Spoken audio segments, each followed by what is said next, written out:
नवनवीन व्हिडिओ पाहण्यासाठी व आमच्या सोबत राहण्यासाठी चॅनलला सबस्क्राईब करायला विसरू नका।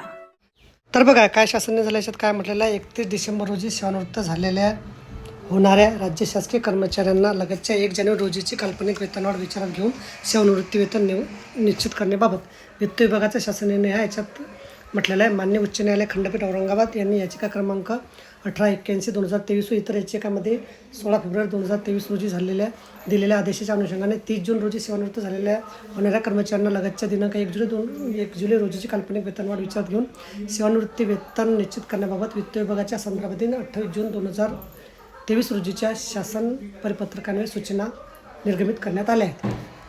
7व्या वेतनाच्या अनुषंगाने निर्गमित करण्यात आलेल्या महाराष्ट्र नागरी सेवा सुधारित वेतन नियम 2019 दिनांक 1 जानेवारी 2016 पासून लागू करण्यात आले आहेत। सदर नियमातील नियम 10 अन्वये 1 जुलै अथवा 1 जानेवारी असे वेतनवाढीचे दिनांक ठरवण्यात आले। मान्य सर्वोच्च न्यायालयाच्या आदेशानुसार केंद्र शासनाच्या 20 मे 2025 रोजीच्या ज्ञापनाद्वारे 31 डिसेंबर रोजी सेवानिवृत्त होणाऱ्या कर्मचाऱ्यांना 1 जानेवारी रोजीची काल्पनिक वेतनवाढ अनुदेय केली आहे। त्यात धर्तीवर 31 डिसेंबर रोजी सेवानिवृत्त होणाऱ्या कर्मचाऱ्यांना 1 जानेवारी रोजीची काल्पनिक वेतनवाढ विचारात घेऊन सेवानिवृत्ती वेतन निश्चित करण्याबाबत आदेश निर्गमित करण्याची बाब शासनाच्या विचाराधीन होती।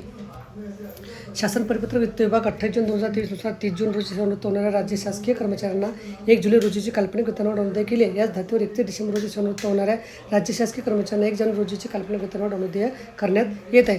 त्यानुसार शासन परिपत्रक वित्त विभाग 28 जून 2023 मध्ये सूचना दिनांक 31 डिसेंबर रोजी सेवानिवृत्त होणाऱ्या राज्य शासकीय कर्मचाऱ्यांना लागू करण्यात येत आहे। सर्व विभागांनी 31 डिसेंबर रोजी सेवानिवृत्त होणाऱ्या कर्मचाऱ्यांबाबत 28 जून 2023 रोजीच्या परिपत्रकातील सूचनाप्रमाणे कारवाई करावी। 1 जानेवारी रोजी वेतनवाढ देण्याची तरतूद 7व्या वेतन आयोगात 1 जानेवारी 2016 पासून अंमलात आली असल्याने सदर तरतूद केंद्र शासनाच्या धर्तीवर 1 जानेवारी 2016 पासून लागू राहील। तर बघा, अशा प्रकारे अत्यंत महत्त्वाची माहिती आपल्याला समजली असेल। व्हिडिओ सुद्धा आवडल्यास लाईक करा, शेअर करायला विसरू नका। धन्यवाद।